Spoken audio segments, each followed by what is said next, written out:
So for those of you who are creators, business owners, entrepreneurs, the fastest way to scale and grow your business is using these Instagram theme pages. OPA is what I like to call it, other people's audiences. Me and you may not have 1, 2, 3, 4, 500,000 followers, but there's somebody who does. Let's leverage your audience.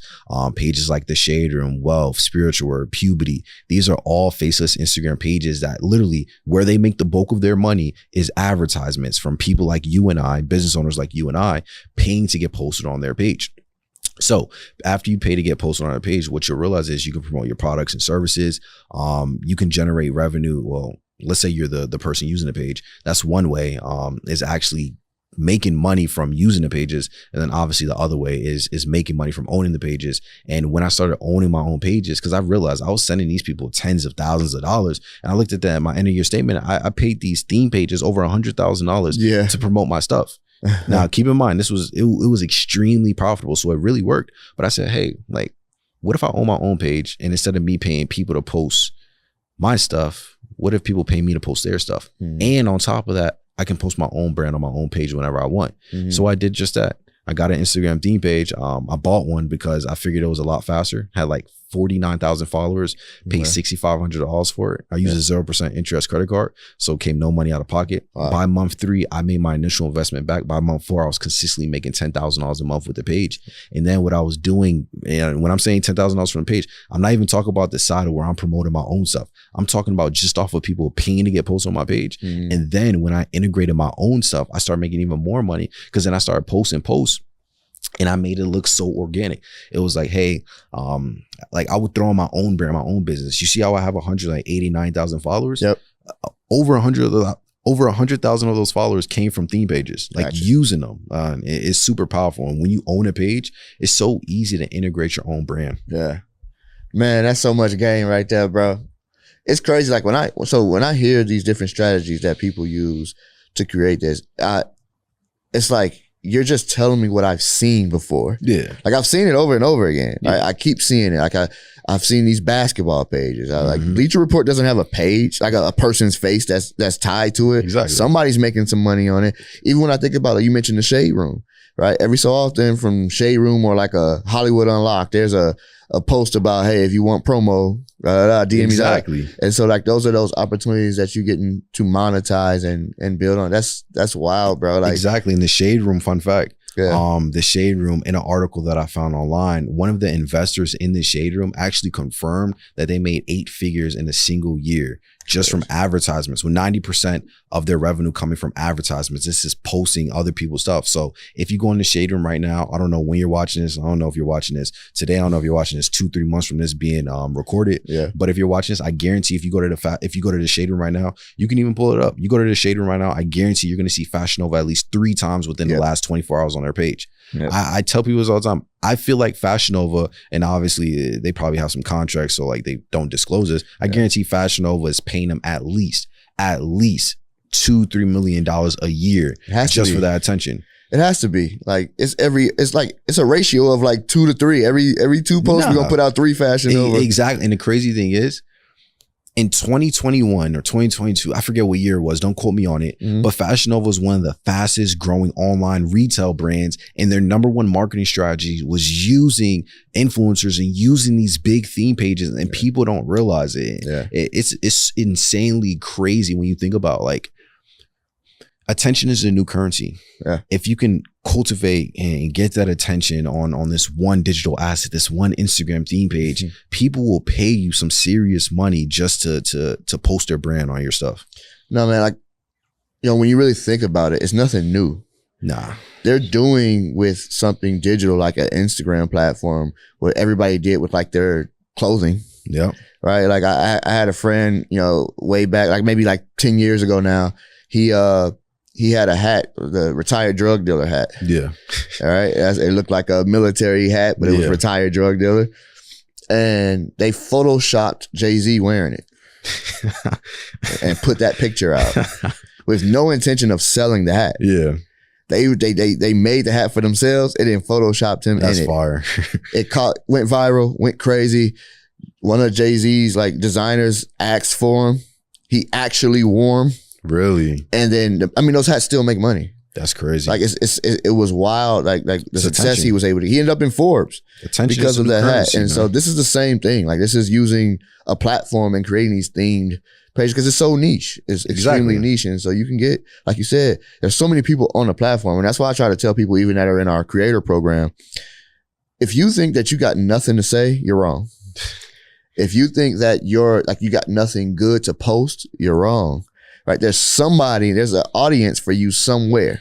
Right? There's a group of people that love to hear your information and what you have to offer. Let me add to that. If you feel like you're an introvert and you don't want to get in front of the camera, but this is the only way to get new clients, get new sales, you're wrong. Like you can do this faceless, and that's the super cool part about it. There's this one, I don't know if there's any editors in the creator program, but if there's this one faceless Instagram theme page right now. This is actually an idea. Like I literally just wrote this down in my notes the other day. This is going to be my next faceless Instagram theme page. And I'm sure it was going to make me at least 5 figures a month reoccurring. Wow. But there's this new thing going on where people are creating faceless Instagram theme pages, and as a creator, as a video editor, they're giving out free asset packs, they're giving out free fonts, they're giving out free sound effects, they're giving out all these free things.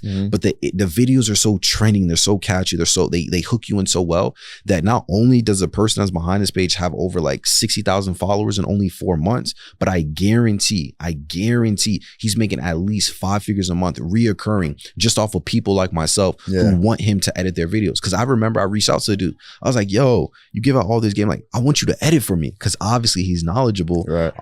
And he came back to me and said, yeah, it costs $2,000-$3,000. And I was just thinking to myself, like, yo, what if I started my own page? I partner with an editor, a video editor, because I don't do that myself.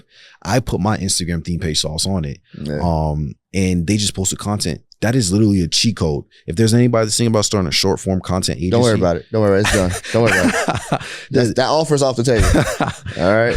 We're going to talk after this. The page, so these people can go look. Artsen Media, I believe it's called ARTZEN Media or something like that.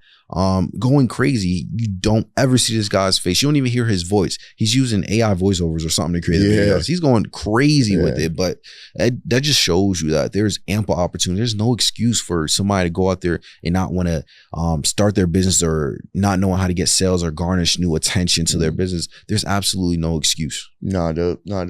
You brought up another page, the Daquan page. Yeah. That page was sold for how much? Do you know off the top of your head? Daquan was sold for $85 million.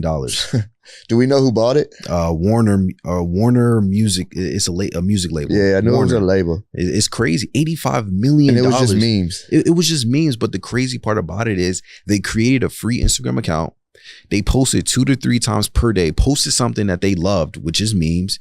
And in the end, and don't get me wrong, I don't want people to think that this was like an overnight success. No, they were at this for years. Yeah. And they ended up selling the whole brand, the page as a whole, for $85 million to a freaking record label. What a come up, bro. Just for posting something they love. That's an insane come up. Crazy come up. And this is why you'll see I'm so passionate about Instagram. Like, I remember I said this on somebody else's, I said this on another podcast, and people were getting crazy on me. But I said, if I was to lose everything today, you could put me against any real estate investor. If we were to both start from zero, I guarantee I will build it up a lot faster. Starting faceless, starting digital real estate, like I will get it faster with digital real estate than I would with real estate. Yeah.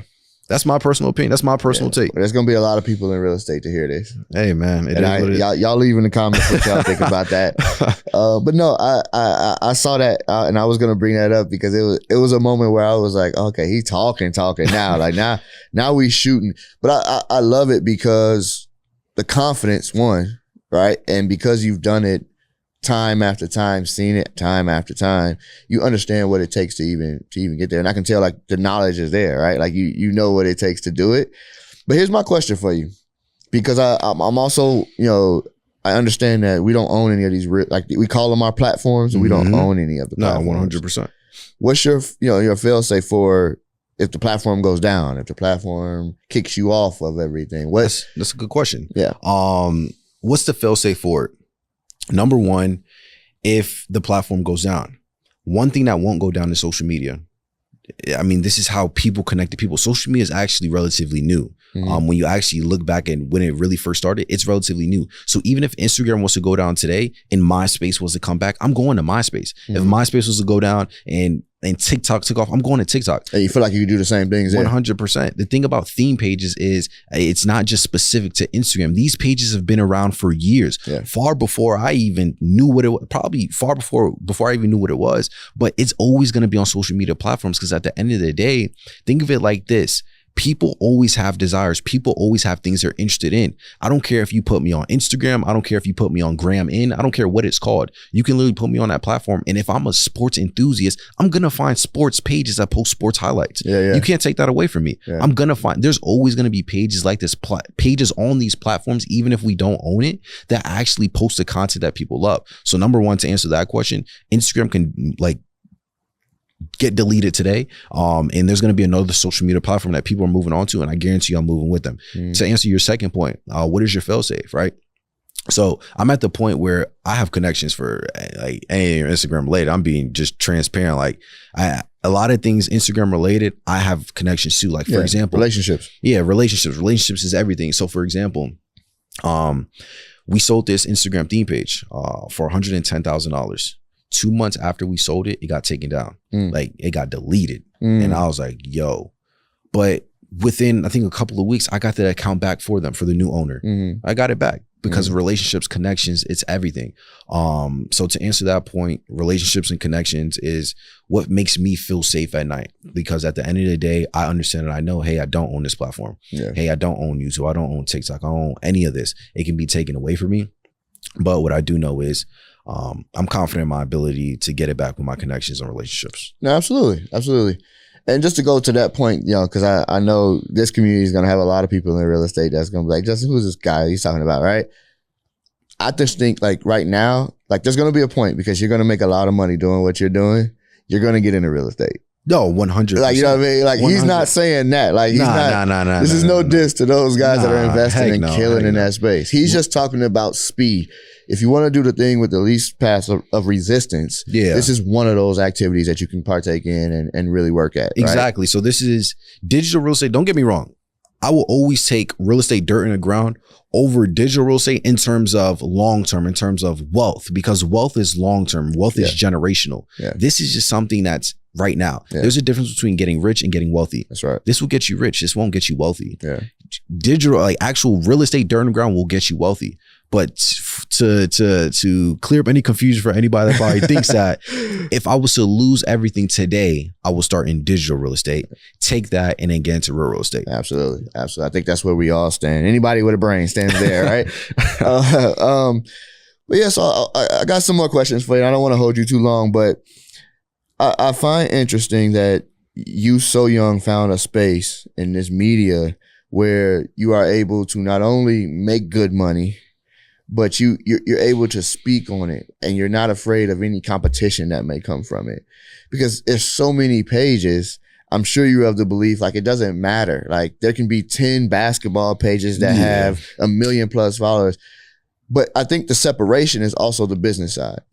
So it's a lot of, when you look for leads and like opportunities to have, you know, sponsorships or people paying you to promote, is that all just incoming, or how do you deal with, or how do you like have outgoing and outreach for those type of things? Do you do any of that? So when you say outgoing and outreach, what do you mean by that? So I'm referring to, like, for instance, when I want to get people on the podcast, I may just DM some people like, hey, you know, you want to come on the podcast? Or if I'm trying to find Ryan Pineda some brand deals, we might blast some emails out there and try to connect with some of these agencies.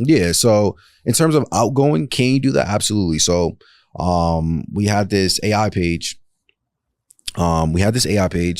And once we got it to a point, a certain level where it was at a sustained like follower count, which we grew relatively really fast. We started reaching out to these AI companies and like these AI companies, these AI startups, and they started reaching out to us. So in terms of outgoing, will every single Instagram theme page have the opportunity to just reach out to people? Nah, it won't. Certain pages, certain niches probably would. And to answer your first point, I don't believe in saturation when we're talking about a platform that has over 2 billion accounts on a platform. There's theme pages out there that made millions that I don't even know about. Like there's theme pages in every single industry that you could possibly think of. And I don't believe in saturation, especially with how we do them. We do them a little bit differently. I don't look at these pages as just Instagram pages, just another Instagram page. I treat every single one like a brand, like a business. When people ask me, what do I do? In order to make the conversation straight to the point so people understand it, I tell them Instagram theme pages. But if I'm actually speaking to somebody and it's like, what do I really do? I own a media company. Right. That's what it is. I own a media company. So there's no such thing as saturation in my eyes when it comes to this. Yeah. No, that's good. That's good. And that's how I view it. Like when I'm listening to what you're telling me, like this is a media company. Yeah. Right. When you start talking about being paid to promote, you start talking about, cause do you, let me ask this question. Do you run ads to push posts? No. So it's no paid promotion? No paid promotion.